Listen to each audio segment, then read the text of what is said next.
ပြထားတဲ့ပုံက jet grouting machine ပေါ့နော်အခုပြောမှာဒါ jet grouting ကို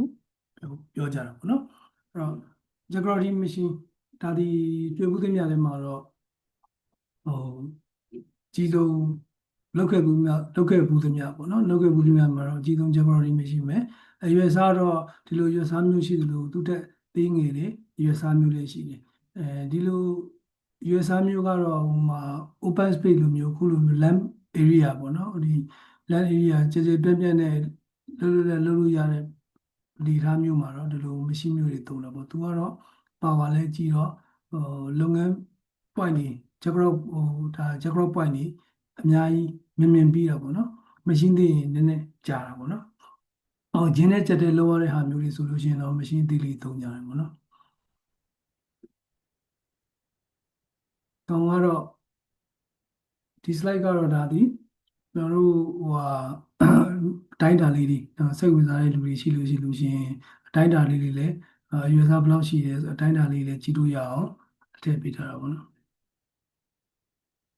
အခုဒီ slide ဒီကောင်ကြတော့ဒါကျွန်တော်တို့ video process လေးကြည့်ကြည့်အောင်ပေါ့နော်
ဒါက density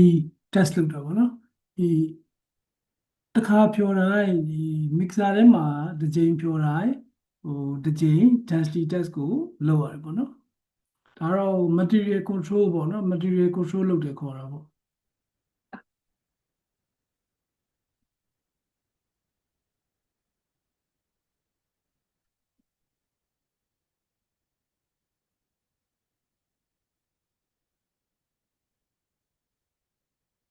သူကတော့သူ့ရဲ့ pump ပေါ့နော်ဒီ temporal လုပ်တော့ injection pump ပါရွေးစားအသိ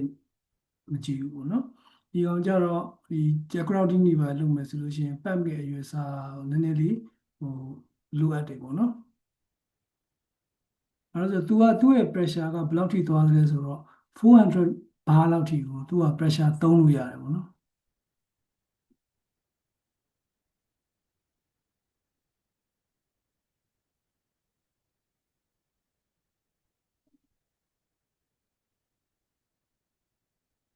ဗီဇာက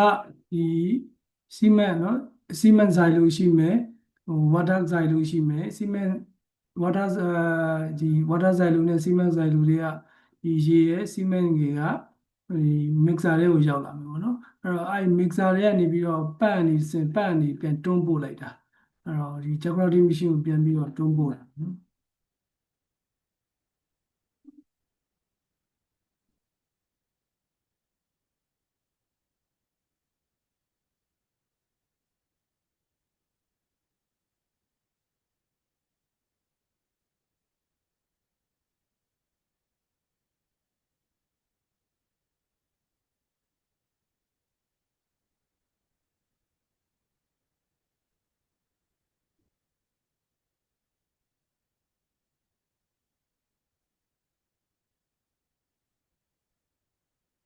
သူ့ရဲ့အလုပ်လုပ်ပုံကreplace လုပ်လိုက်တာဒီ soft ဖြစ်နေတဲ့ soft soil တွေပေါ့နော်ဥပမာ peak soil ပဲဖြစ်ဖြစ်soft clay ပဲဖြစ်ဖြစ်sand layer ပဲဖြစ်ဖြစ်ပေါ့နော်အဲ့ဒါတွေကို replace လုပ်လိုက်တာသူ့ရဲ့ pressure နဲ့ဒီ jet grouting က200 400 မီ200ဘာလောက်ထိကကောင်းကောင်းသုံးလို့ရတယ်အဲ့တော့ဒီ pressure bar ပြည့်ပြည့်နဲ့ပုံမှန်ကတော့200 to 400ကြားထဲမှာပဲအလုပ်လုပ်ကြတယ်ပေါ့နော်အဲ့တော့ဒါလည်း design ရပုံမူတည်တယ်ဘယ်လောက် pressure နဲ့သုံးမယ်ဆိုတာဒါ parameter parameter ကိုကြည့်ပြီးတော့ဒီ design ထွက်လာတာပေါ့နော်ဟိုချင်းproject တစ်ခုထဲမှာပဲသဘောအစာအုပ်လိုပဲပေါ့နော် column site တွေမတူသလိုမျိုးပဲအစာအုပ်တစ်ခုတည်းတူပေမဲ့ column site မတူသလိုပဲသူလည်းသူ့ရဲ့ pressure bar တွေမတူဘူးပေါ့နော်pressure bar တွေဘယ်လောက်သုံးလဲဆိုတာမတူဘူးသူကတော့ replace လုပ်လိုက်တာသူ mixing spine နဲ့ mixing လုပ်တာမဟုတ်သူ့ရဲ့ pressure နဲ့အကုန်လုံးကိုအဲ့ area မှာရှိတာတွန်းထုတ်လိုက်ပြီးတော့ဒါ cement ကို replacement ပြန်လုပ်တာပဲပေါ့နော်cement only ပဲလားဆိုတော့အနေချင်းလောက်ပဲစွိုင်းနည်းနည်းရောတယ်လို့ပြောလို့ရတာပေါ့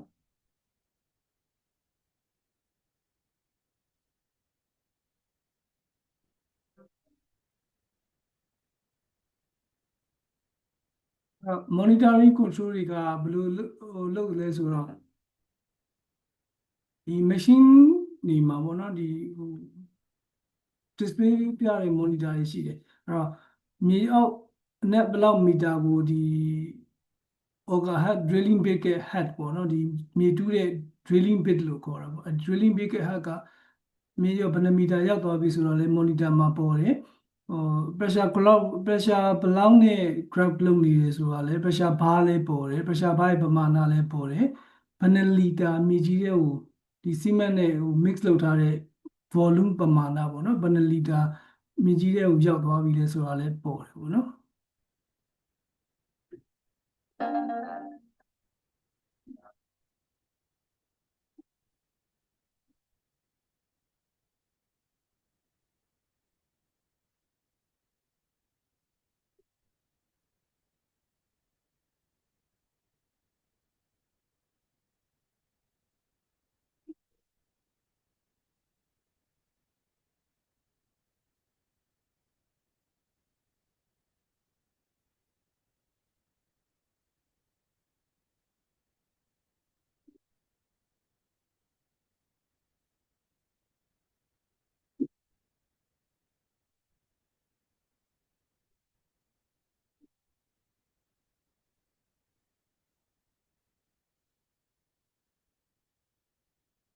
လုံးတာကတော့ဒီ foundation ရဲ့အောက်ကွယ် foundation အောက်မှာရှိတဲ့မြေကြီးရဲ့ bare chemistry ကိုမြင့်တဲ့နေရာမှာလည်းသုံးတယ်ဒီtunnel တွေအခုလိုဒါကtunnel ပုံပေါ့နော် tunnel bore TBM ပေါ့ tunnel boring machine ဒီ tunneling boring machine တွေ excavate ဒီလို tunneling အလုပ်လုပ်ဖို့ကောင်းမွန်စွာအလုပ်လုပ်ဖို့ပေါ့နော်သူက soft soil တွေဆိုရင်သူတို့လည်းဘယ်လိုမှအဆင်မပြေဘူးပေါ့နော်အဲ့တော့အဓိကတော့ soft soil နေရာတွေမှာသုံးကြတာအဲ့တော့ soft soil တွေဖြစ်နေလို့ရှိရင်ဒီ jack grouting ထိုးလိုက်တယ်ပေါ့နော်jack grout ထိုးလိုက်တဲ့အတွက်ဒီကောင်ဒီ excavate ဒီ tunnel boring machine ကိုနာဒါတွေ boring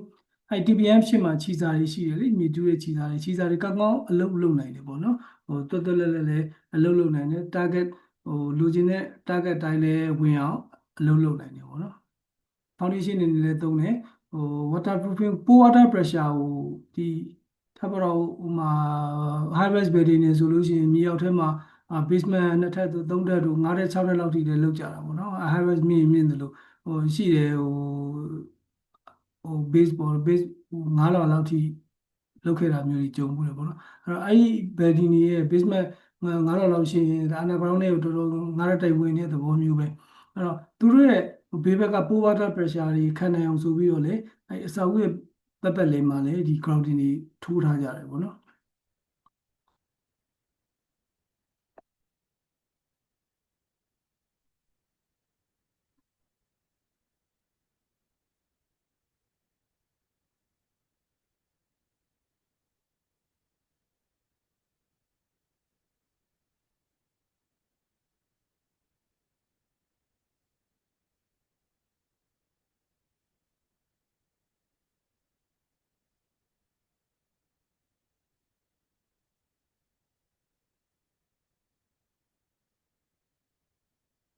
ကျွန်တော်တို့နောက်ဗီဒီယိုတစ်ခုပြန်ထပ်ကြည့်ရတာပေါ့နော်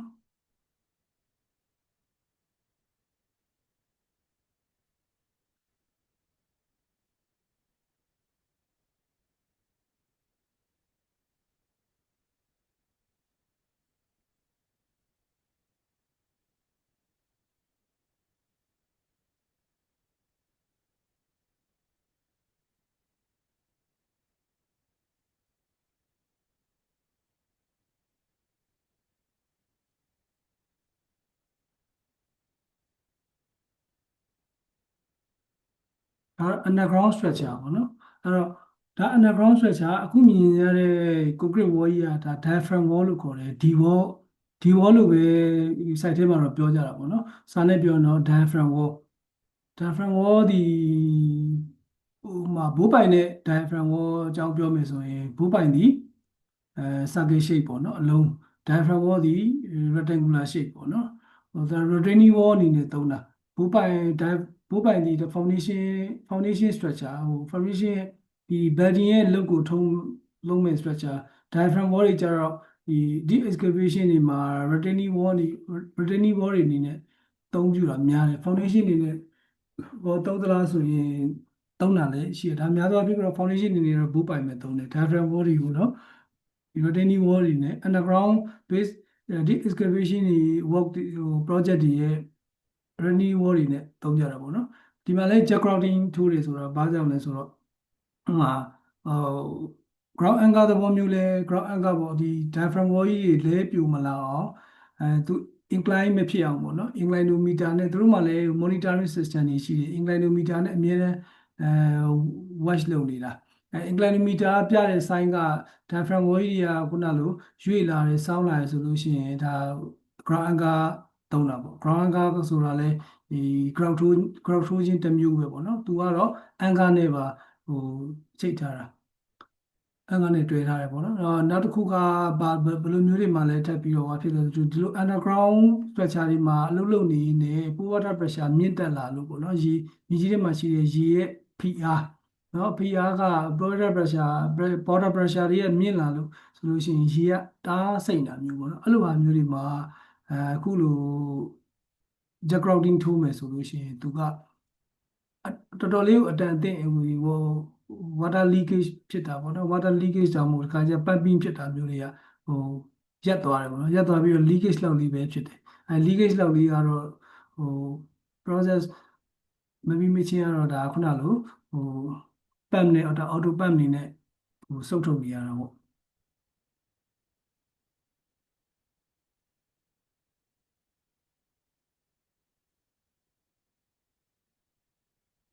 ဒီ jack grouting work တွေရဲ့ဟိုjack grouting machine တွေအားသာချက်ကသူကဒီ vertically ပဲအလုပ်တာမဟုတ်ပဲね45 degree လဲ45 degree လို့ရတယ်180 degree ခုဒီပုံမှာဆိုရင်ဒါ180 degree ဟို180 degree ကိုဟိုလုပ်တာပေါ့နော် install လုပ်လို့ရတယ်เนาะ drilling လုပ်လို့ရတယ်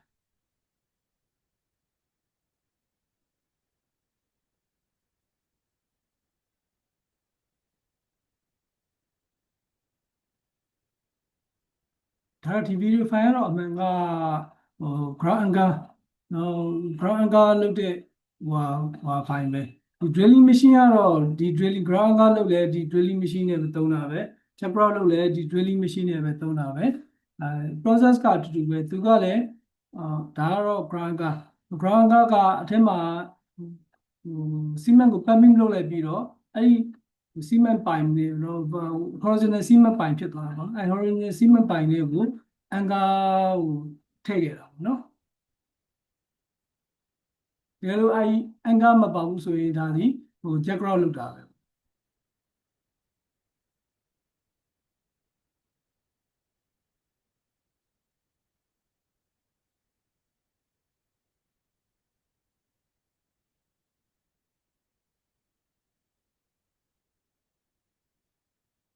အရင်ဆုံးစီမံပတ်ပြီးလောက်တာမဟုတ်ဘူးအရင်ဆုံးရေနဲ့အဲနဲ့ဟွာလောက်ပြီးတော့အရင်ဆုံးဟို drilling လုပ်တယ် water နဲ့ drilling လုပ်ပြီးတော့မှ grout ထည့်ပြီးတော့ခုဒါ grout ထည့်လိုက်တယ်နော် crop ကိုကျတော့အဆုံးထိသွားထည့်ပြီးတော့မှနောက်ကိုပြန်ပြီးတော့ back ပြန်လုပ်တာတစ်ချိန်နဲ့ပဲ crop လုပ်တာသူသွားခြင်းနဲ့ဒါ30မီတာအဆုံးအနေပြီးတော့ဟိုအပြင်ပြန်ထွက်လာတဲ့အထိဒါ crop လုပ်လိုက်တာ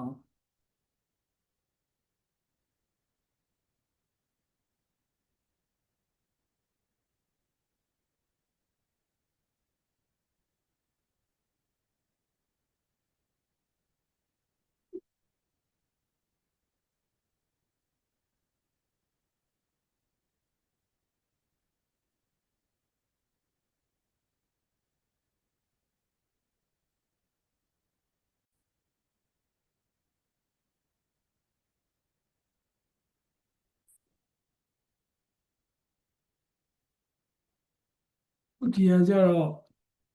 ဟို Jaguar machine USA သိငယ်တဲ့ Jaguar machine ပေါ့အခုအခုလိုပြန်ပြီးတော့restore ပြန်လုပ်မယ့်ကိစ္စတွေပေါ့နော်ဟိုမှာအစာအုပ်ကold building ကတခုခုပေါ့နော် something wrong ဖြစ်သွားတာပေါ့အဲ့လိုလိုအပ်ချက်တွေရှိသွားတယ်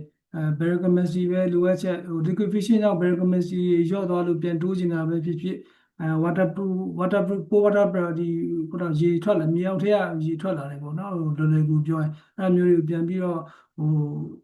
တားဆီးချင်တာပဲဖြစ်ဖြစ်ပေါ့နော် pumping water ဖြစ်တာကိုတားဆီးချင်တာပဲဖြစ်ဖြစ်အဲသုံးတယ်ပေါ့နော်ဒီကနောက်ဒီကောင်လေးနောက်ပြီးတော့ settlement ပေါ့နော် settlement ဖြစ်တာမျိုးလည်းသုံးလို့ရတယ် settlement ဖြစ်တာကိုသုံးမယ်ဆိုရင်တော့ pressure bar ကတွက်ချက်ရတာပေါ့တွက်ချက်တာကတော့ဟိုဒီ design geotechnical ဒီ civil work တွေမှာလည်း designer ရှိသူ geotechnical မှာလည်း designer တွေတတ်တတ်ရှိတယ်ပေါ့နော်အဲ့တော့ဒီဟာတွေကို soil တွေရဲ့ဒီ existing အခုလက်ရှိဖြစ်နေတဲ့ existing soil တွေရဲ့simple တွေကိုယူ simple ပေါ့နော် simple တွေကိုလိုအပ်သလောက်လိုအပ်တယ်လို့ယူပြီးတော့မှဒီdesign parameter တွေကိုထွက်လာပေါ့နော် pressure block သုံးမယ်cement block ပတ်ပြီးလုပ်မယ် ventilator လုပ်မယ်ပေါ့နော်ဘယ်နေရာကိုလုပ်မယ်ဒါတွေက design parameter တိုင်းသွားတာအဲ့တော့ခုန temp grouting ဆိုတာကပြောရင်ဘာနည်းနည်းလေးနဲ့2 bar 2 to 3 bar လောက်နဲ့ပဲအလုပ်လုပ်တာပေါ့နော်ဒီ jet grouting ကြတော့400လည်းလုပ်လို့ရတယ် restore မှာတော့400မသုံးပါဘူး restore မှာတော့ pressure bar ခုနလို100အောက်ပဲ10ခန်းလောက်နဲ့ပဲသုံးတယ်ဒီ bearing capacity မြင့်လာဆိုလို့ရှိရင်တော့လိုတာပေါ့နော် water pressure ဟွာဆိုလို့ရှိရင်လည်းလိုတာပေါ့အဲ့တော့ pressure bar ဘယ်လောက်နည်းများသုံးတယ်ဆိုတာမြေမျိုးစားပေါ်လည်းမူတည်တယ်ပေါ့နော်မြေမျိုးစားအပျော့မှာပေါ်မူတည်တယ်ဒီကိုအလုပ်လုပ်မဲ့ပေါ်မူတည်ပြီးတော့ pressure bar သုံးမဲ့ဥစ္စာတွေကို geotechnical designer တွေကတွက်ပြီးတော့မှဒီ method statement တွေမှာတခါလေဒီwork scope တွေမှာတခါထည့်ရေးပေးလိုက်တာပေါ့နော်ဒီပုံလေးကဒါအလုပ်လုပ်တဲ့ပုံတော့မဟုတ်ဘူးဒီ machine လေးကိုပြချင်တာဒီ machine ရဲ့ check grouting ရဲ့ pressure ဘယ်လောက်ထိသွားလဲဟိုပေါ့ pressure test လေးပေါ့နော်ဒီအလုံးမလုံးခင်မှာဒီ ground တွေမှန်သမျှဒီအလုံးမလုံးခင်မှာဒီလမ်းကြောင်းရှင်းလားမရှင်းလား nozzle ကောင်းတွေပိတ်လားမပိတ်လား pressure test ကအရင်ဆုံးလုပ်ရတယ်ပေါ့နော်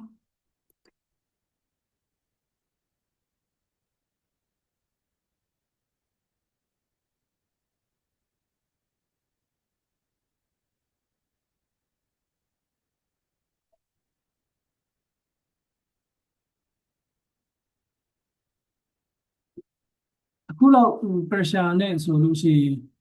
ရင်လူတွေပါအနားမှာမနေရဘူးပေါ့နော်လူတွေပါလွင့်ထွက်သွားပြီးတော့အသားတွေပါပိတ်ပတ်ထွက်သွားနိုင်တဲ့pressure မျိုးဖြစ်တယ်ပေါ့နော်ကောင်းတာတိတ်ကောင်းတာဒီလို machine သေးသားလေးတွေကဟိုmachine သေးသားလေးတွေကဒီလိုကြောင်းဒီ project ပြီးသွားတဲ့ဟာမျိုးဒီအဆောက်အဦဒါဒီ overhead ပေါ့ overhead ကခုနကသူကတရားလိုက်တာ restore ပြန်လုပ်တဲ့ project မျိုးတွေ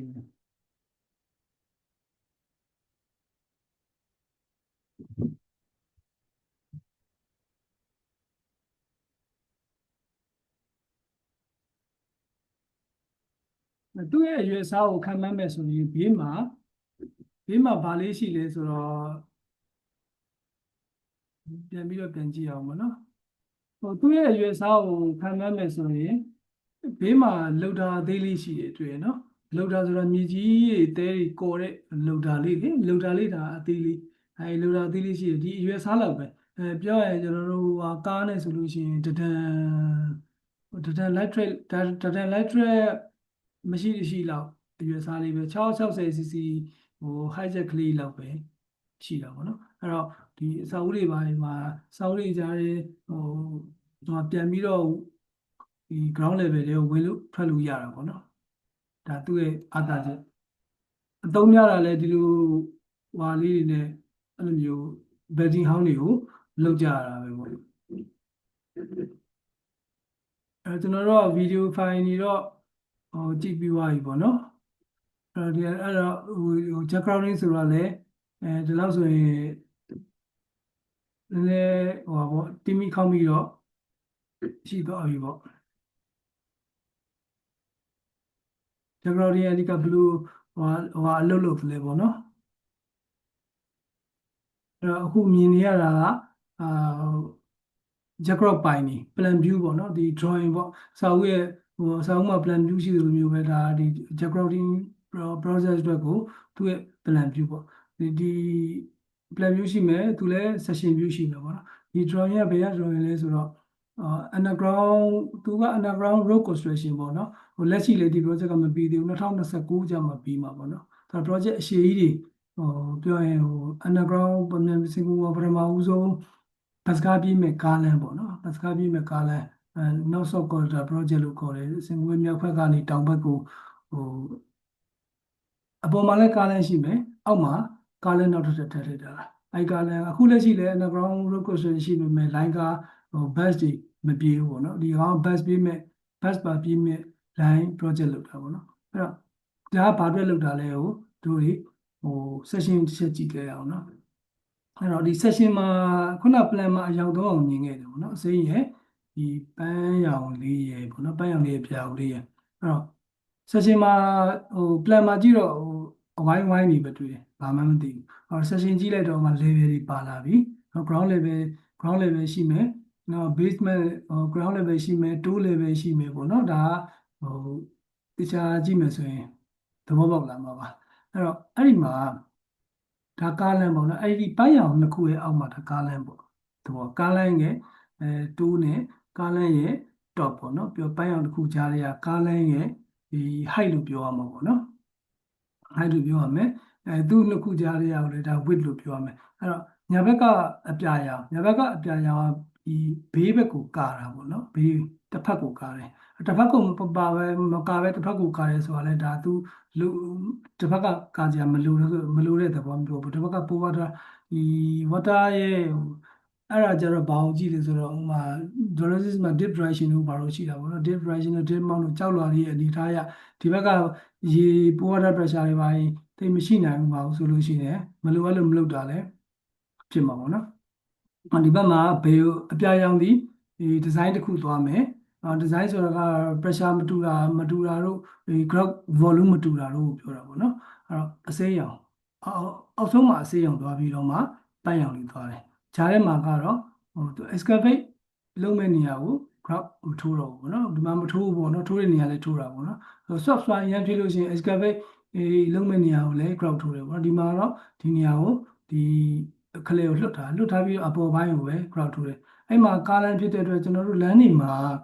base to sub base တို့ရှိရလေဒါဒီသဘောပဲဒီအစိမ်းရာဟိုဟာမျိုးပဲပေါ့နော်ဟို base layer ပေါ့ပန်းရောင်အောက်ကပန်းရောင်ဒီဒါ sub base layer လို့ယူဆလို့ရတယ်ပေါ့နော်အဲ့တော့ဒီအောက်ကနှစ်ခုဒီ barren capacity သူ့ရဲ့ကားလမ်းရဲ့အောက်ကမြေကြီးကိုစွိုင်းကို barren capacity မြင့်လိုက်တဲ့သဘောနော်ဘေးဘက်ကအပြာရောင်ဒီဒီ water pressure တွေ lateral force တွေပေါ့နော် lateral pressure တွေကိုဟိုတားဆီးနိုင်အောင်လုပ်ထားတဲ့သဘောနော်အပေါ်ဘက်ကနောက်ထပ်ကားလမ်းလာမှာဖြစ်တဲ့အတွက်ဟိုဟာပြအောင်လား safe ဖြစ်အောင်ဟို grout ထူထားတာပေါ့နော်တော့ဒီမှာဒီအကြောင်းလာဒီ design parameter ပေါ့နော်ဟိုဟာပေါ့ကျွန်တော်တို့ body မှာဟို design ဟိုကြည့်တယ်လို့မျိုးပေါ့နော်ဒါလည်းသူ့ရဲ့ design အမှ diameter တွေဘယ်လောက်သုံးပါလဲနောက်မှာ marine clay မှာ diameter ဘယ်လောက် OV လေးပဲ diameter ဘယ်လောက် pressure graph ကကြတော့ဘယ်လောက်သွားလဲနောက် pre-cutting water pressure pre-cutting water pressure ရှိတယ်တူတယ်အဲ့တော့အကုန်ဒါကတော့ဟိုစိတ်ဝင်စားရင်လေ့လာပေါ့နော်အကုန်လုံးပြောမယ်ဆိုရင်လည်းဟိုရမ်းကြာသွားမယ်ပေါ့နော်စီမံ uses ကစားအဆုံးမှာပါတယ်ပေါ့စီမံ uses kg per meter 1 meter မှာစီမံဘယ်နှ kg ကို graph လုပ်မှာလဲဆိုတော့ဒါကိုကြည့်ပြီးတော့မှဟို engineer တွေကအလုပ် engineer တွေက operator ကိုပြန်ပြီးတော့ instruction ပြန်ပေးရတာသူတို့နားလဲအောင် operator တွေကဒီဥစ္စာကိုဟိုအဲ့လိုလိုက်ဖတ်မှာမဟုတ်ဘူးသူတို့လုပ်မဲ့ဟာလေးကိုပဲကွာရွေးထုတ်ပြီးတော့ operator တွေကိုပြန်ပြီးတော့ instruction ပြန်ပေးရတာအဲ့တော့ခုနကဟိုပေါ့နော်အဲ့ဟိုဒါကြီးအလုပ်လုပ်ဖို့တက်ကခုနကဘာတွေလိုလဲဆိုတော့ဟိုဘာထဲမှာပြင်ပြောပြပေးဖို့နော်အဲ့တော့ကျွန်တော်ခုနက temp graph လည်းပြီးသွားပြီဟို jet grouting လည်းဟိုချမ်းပြင်းတော့ပြောပြီးသွားပြီပေါ့နော်အဲ့မှာဒီ graph work ဒီမှာ testing တွေလုပ်ကြတယ်ပေါ့နော်ခုနကတော့ density test ဆိုတာပါပြီးသွားပြီဒီ mixer ထဲမှာရေနဲ့ cement ရဲ့ water bentonite တွေဟို mix one တစ်ခါ mix လုပ်တိုင်း mixer ထဲမှာတစ်ချိန် mix လုပ်တိုင်းဟိုတစ်ချိန်ဒီ test တွေလုပ်ရတယ်ဟိုမှာတစ်နေ့ကိုတစ်ချိန်တော့မဟုတ်ဘူးဒီ one batch ခေါ်တာပေါ့နော်တစ်ခါဖြောတာ BAD ကျွန်တော်တို့ဘယ် same batch လို့ပြောသလိုမျိုးပဲအတူတူပဲ one batch တစ်ခါဖြောတိုင်းတစ်ခါဟို density test ဆက်ရတယ် viscosity test ဆက်ရတယ် density ဆိုတော့အလို weight ကိုနော် ၄ချိန်ကိုချိန်တာပဲပေါ့နော်ကျွန်တော်ကတ်တားချိန်သလိုပါပဲနောက် viscosity ကတော့စီးပြင်းမှုချိန်တာဘိုးပိုင်သမားတွေဒါကိုကောင်းကောင်းနားလည်ပါတယ်စီးပြင်းမှုပေါ့နော်ဘယ်လောက် viscosity ရှိတယ်ဆိုတာကိုဟို test လုပ်တာဒါတွေအကုန်လုံးဒါ material control ပဲပေါ့နော် material ကိုဟိုအလေးမခိုအောင်ပေါ့နော် control လုပ်တဲ့သဘောမျိုးပဲနောက်တစ်ခုက bleeding test ပေါ့နော် bleeding test ကတော့နည်းနည်းဟိုတိတ်မသိကြဘူးပေါ့နော်ဟိုခတ်တဲ့အလုပ်မဟုတ်ဘူးဒီခုနလိုအားတွေကိုsimple ယူလိုက်တယ် mixer နဲ့ဖြော်တယ်ဖြော်ပြီးတော့ဒီနဲ့ဖြော်ပြီးဒီ1000 ml ပေါ့နော် ml ရှိတဲ့ tube တွေကိုထည့်လိုက်တယ်ထည့်ပြီးနိုင်ဝက်လောက်ဆောင်ကြည့်ရတာပေါ့နော်နိုင်ဝက်လောက်ဆောင်ကြည့်ပြီးတော့5%ပဲသူကလက်ခံတယ်ဟိုဟာ juicy pass ပေါ့နော်5%ထက်ကျော်သွားဆိုပါတော့ဒီ1000 ml ထည့်လိုက်တယ်နိုင်ဝက်အကြာမှာ30 minutes အကြာမှာဟိုဟာဖြစ်သွားတဲ့အနေထားပေါ့နော်30 minutes over နောက်ဆုံးပေါ့ဘယ်နှစ်နာရီပဲဖြစ်ဖြစ်ဒီ950 ml ထက်ရောလို့မရဘူးပေါ့နော်ရောလို့မရဘူးအဲ့တော့5%နဲ့ကျော်သွားပြီအခုလို5%ကျော်ဆိုတာရေကြီးလေးပေါ့အပေါ်ကနေအကြည်ရောင်လေးဖြစ်လာရေအကြည်လေးအနေထိုင်ပြီးတော့အကြည်ဖြစ်လာတာဒီ5%နဲ့ကျော်သွားမယ်ဆိုရင်ဒါဒီbase ဒီ pass မဖြစ်ဘူးလို့နော် pass မဖြစ်ဘူးထပ်ပြီးတော့ဟိုထပ်ဖြောပေါ့နော်ထပ်ဖြောနောက်တစ်ခုကဟိုတော်တော်ကြာလုပ်ရတဲ့ test ပေါ့နော် needed test လို့ခေါ်တယ်စီမံ setting time ကိုစမ်းတာပေါ့နော်ဒါကတော့ဟိုတစ်နေ့တစ်ချိန်ဟိုတစ်နေ့တစ်ချိန်အများဆုံးမှတစ်နေ့တစ်ချိန်လောက်ပဲလုပ်ရတာပါသူကဘာလို့ဆိုသူကသူ့ရဲ့စီမံ setting time က setting time လုပ်တဲ့အချိန်ကကြာတယ်ပေါ့နော်ဟိုမှာဟိုပြောရင်ဟိုဘောမူတည်တယ်ကိုသုံးတဲ့ဟိုဘောမူတည်တယ်ဘန်သူလိုက်များရင်များလို့စီမံ setting time ကကြာတယ်ဘန်သူလိုက်မပါရင်စီမံ setting time ကဟိုမြန်နေပေါ့နော်အဲ့တော့ဟိုပြောရင်စီမံ setting time ကဟိုကျွန်တော်တို့လုပ်ခဲ့တဲ့လောက်တော့45 minute မှာဆိုရင်ဒါစီမံ setting စတာပဲပေါ့နော်ဟို9 hour 6 hour ကျော်သွားရင်ဒါတချို့ဟိုတွေကဟိုဟာဖြစ်တယ် setting time ပြည့်တယ်တချို့က9 hour လောက်ထိကဟို9 hour လောက်ထိ setting time ကို final setting time ကိုသွားတယ်ပေါ့နော် report ထဲမှာဗာထည့်ရေးရလဲဆိုတော့ဒီခုနက bleeding test တို့ဘာလို့ထည့်ရေးရဟိုအမြဲတမ်းထည့်ရေးရလို့ပဲဒီ CMS setting time ကိုလည်းထည့်ရေးရတယ်ဟိုဘာဝင် initial setting time ပေါ့နော်ဘယ်နှမိနစ်မှာ initial setting စတယ်ဆိုတာရယ်ခုနလိုဘယ်နှနာရီနဲ့ဘယ်နှမိနစ်မှာ final setting ပြီးသွားတယ်ဆိုတာရယ်ထည့်ရေးရတယ်နော်အဲ့တော့ဒါ needed အခွက်ကလေးထဲမှာဟိုဒီအောက်ကခွက်မေးအောင်ခွက်လေးမှာခုနလို water cement ဘန်ဒိုနိုင်လေးကိုထည့်ထားတာပေါ့နော်ထည့်ထားပြီးအပေါ်ကအက်ကလေးကို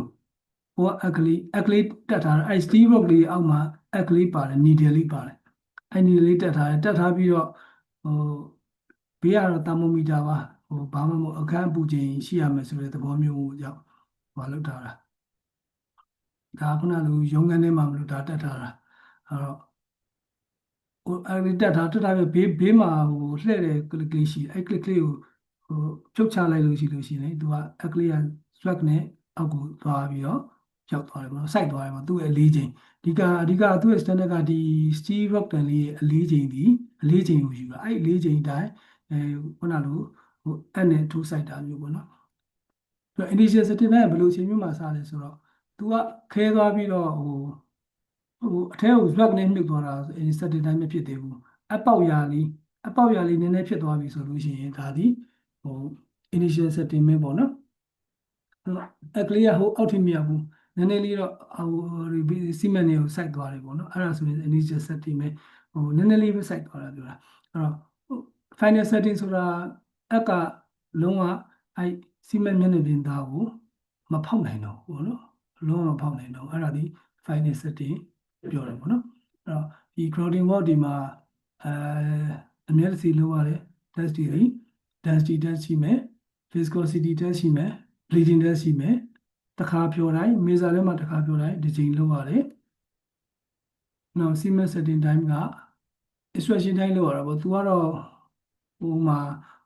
တစ်ခါကျရင်9နိုင်ကျော်ကြားရင်ကြားတယ်အဲ့တော့ညနေလောက်ကစရဲဆိုရင်တော့ညအိလောက်ရတာမျိုးတွေပါရှိတယ်ပေါ့နော်အဲ့တော့သူကတော့ extraction PE ရဲ့ extraction time လုပ်ပေးရတယ်ပေါ့နော်အဲ့ဒါ Jacquardine ရဲ့PDF file လေးကိုတစ်ချက်ကြည့်ကြည့်အောင်ပေါ့နော်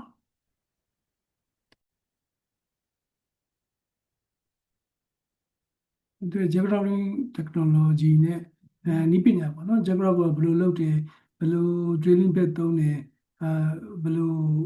system နဲ့အလုပ်လုပ်တယ်ဆိုတာလေးကို PDF file လေးဒါတွေအကုန်လုံးကိုဒါadmin တစ်ဆင့် share ပေးမှာပေါ့နော်အဲ့မှာသူ့ရဲ့drilling bit ပေါ့နော်ခုန video file ထဲမှာလည်းကြည့်ပြသွားပြီထိတ်က drilling bit မှာဒီ cement pumping water cement နော် air pumping လုပ်တဲ့hole လေးတွေရှိရပေါ့ nozzle ကျွန်တော်တို့ nozzle ခေါင်းလို့ nozzle လို့ခေါ်တာပေါ့ nozzle ပေါ့မြန်မာလိုဆို nozzle ခေါင်းလို့ပြောတာအကျင့်ပါလေလို့ပေါ့နော်အဲ nozzle လေးတွေရှိတယ်ဒီမှာ ground meter သူက type က3မျိုးရှိတယ်ပေါ့နော် mono fluid ရှိမယ် bi fluid ရှိမယ် travel fluid ရှိပြီပေါ့နော်ကိုယ့်အကူတော့ဒါဖတ်ကြည့်လိုက်နားလည်မှာပါအသေးသေးရှင်းပြနေလဲအချိန်ရရမှာဆိုလို့ပေါ့နော်ဒီမှာ drilling stage 1ပေါ့နော်ဒါ drilling လုပ်လာတယ်အောက်ကိုဆင်းသွားတယ်ဆင်းသွားပြီးတော့အောက်ကိုရောက်တော့မှ pumping လုပ်တာပေါ့နော်သူကတော့အောက်ဆုံးရောက်ပြီးသူလိုချင်တဲ့ဥမာသူက20 meter depth ကိုဆင်းပြီးတော့crop လုပ်မယ်ဆိုရင်20 meter ရောက်တဲ့အချိန်မှာစီမံပတ်မိလုပ်တယ်ကျန်တဲ့အချိန်မှာတော့ဘာနဲ့လုပ်တယ်လို့ဆိုစဆင်းတဲ့အချိန်မှာတော့ရေပဲထွက်တာပေါ့နော် water pumping လုပ်ပြီးတော့အောက်ဆုံးရောက်သွားပြီဆိုတဲ့အချိန်ကျရင်စီမံ pumping လုပ်တယ်ပေါ့နော်စီမံ pumping လုပ်ပြီးတော့အပေါ်ကိုပြန်ပြီးတော့တက်လာတယ်အဲဒါ stage 4ပေါ့အခုဒီမှာကြတော့ဒါဒါ pressure test စမ်းတာစက်တာချင်း pressure test စမ်းနေခေါ်တာပေါ့နော်pressure ကောင်းမကောင်း nozzle အဓိက nozzle တွေပိတ်တတ်တယ်ပေါ့နော်စီမံကခုနလိုတေချာကြီးအပြီးသက်မှာပြန်ပြီးတော့ရေနဲ့ပြန်ပြီးတော့ cleaning ပြန်လုပ်ရတယ်မလုပ်ခဲ့မိရင်ပဲဖြစ်ဖြစ်ကောင်းမှုစွာမလုပ်ရင်ပဲဖြစ်ဖြစ်ဒီလို nozzle ကောင်းလေးကပိတ်တတ်တယ်ပိတ်လို့ရှိရင် replace ချက်ချင်းလုပ်နိုင်ဖို့အတွက်လည်းstand by နေအဲ့လို nozzle ကောင်းတွေကအများကြီး stand by ဆောင်ထားရတော့အဲ့ဒီ water pumping လုပ်တာ process မလုပ်ခင်မှာလည်းတစ်ခါလုပ်ရတယ် process ပြီးသွားရင်လည်း cleaning process ပေါ့နော်ခုနလို water pumping ပြန်လုပ်ရတယ်အဲ့ဒီမှာဒီပုံလေးကိုကြည့်လိုက်လို့ချင်းဘာတွေ့ရမလဲဆိုတော့ဒီပုံခုမှလည်းကြည့်သွားပုံလေးတွေ့လို့ရှိလို့ရှိရင်အမှာပိုင် crop ပိုင်ပေါ့နော်သူကဟို crowding လောက်ထားတဲ့ jet crowding လောက်ထားတဲ့ပိုင်နေ jet crowding လောက်ထားတဲ့ပိုင်နေ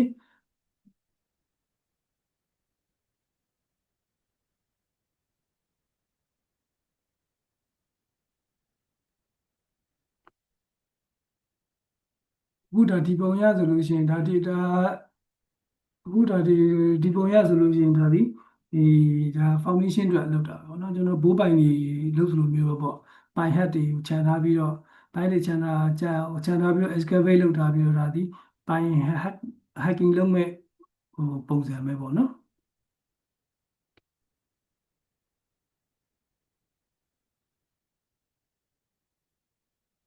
ဒါ monitor control ပေါ့သူကတော့ machine monitor မဟုတ်သူက pumping monitor pressure bar အဓိက pressure ဘယ်လောက်နဲ့ပို့မလဲပေါ့နော် machine ကိုသူကအရင်ဆုံးဒီ mixer နေပြီးတော့ machine ကိုပို့ပြီးတဲ့ main pan ပေါ့နော်သူက pressure bar အဓိကပေါ့ pressure bar ဘယ်လောက်နဲ့ပို့ပေးလိုက်တယ်ဆိုတာမျိုးနောက်တစ်ခုကနောက်တစ်ခုက water နဲ့ cement ပေါ့နော်သူ့မှာဘားနှစ်ပါးခုနလိုသူကရေပတ်မိလုပ်တဲ့အချိန်ကြာလို့ရှိရင် cement ပန့်ကိုပိတ်ရေကိုဖွင့်cement ပန့်ကိုလုပ်တဲ့အချိန်ကြာရေဘားကိုပိတ်ရေဝါကိုဖွင့်ဒါကတော့ manual handling နဲ့ပဲသွားတာပေါ့ manual handling ကို sorry manual ဒီမောင်းနယ်လေးတင်ချနေပဲသွားတာပေါ့နော်အခုလာတဲ့ဒီပုံကြည့်လို့ရှိရင် water storage tank ရှိမယ်ဒီလုပ်ငန်းစဉ်အတွက်ပေါ့နော်လုပ်မယ်ဆိုရင်ဘာတွေပါလဲဆိုတာကိုသိရတာပေါ့အဲ့တော့ water ဒီမှာတော့ water tank project အကြီးကြီးလုပ်တာဖြစ်တော့ဒီလိုလုပ်တာအဲ့ project သေးသေးလေး restore project တွေじゃအဲ့လိုမျိုးမလို့ water tank ကလည်းကျွန်တော်စီမှာသုံးတဲ့ chemical tank တွေ chemical 4000 chemical tank တွေသုံးတာပဲ water tank ရှိမယ်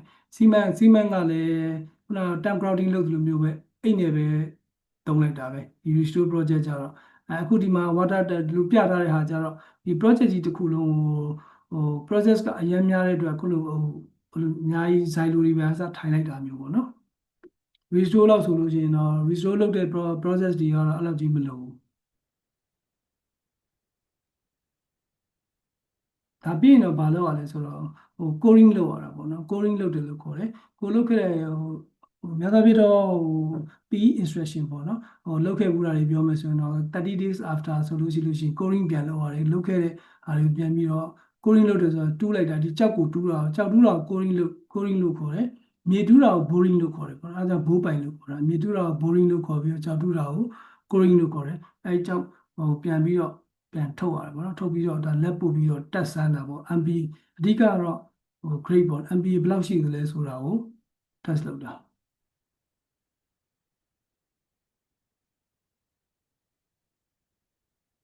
ဒီပုံကြတော့ဒါဒီ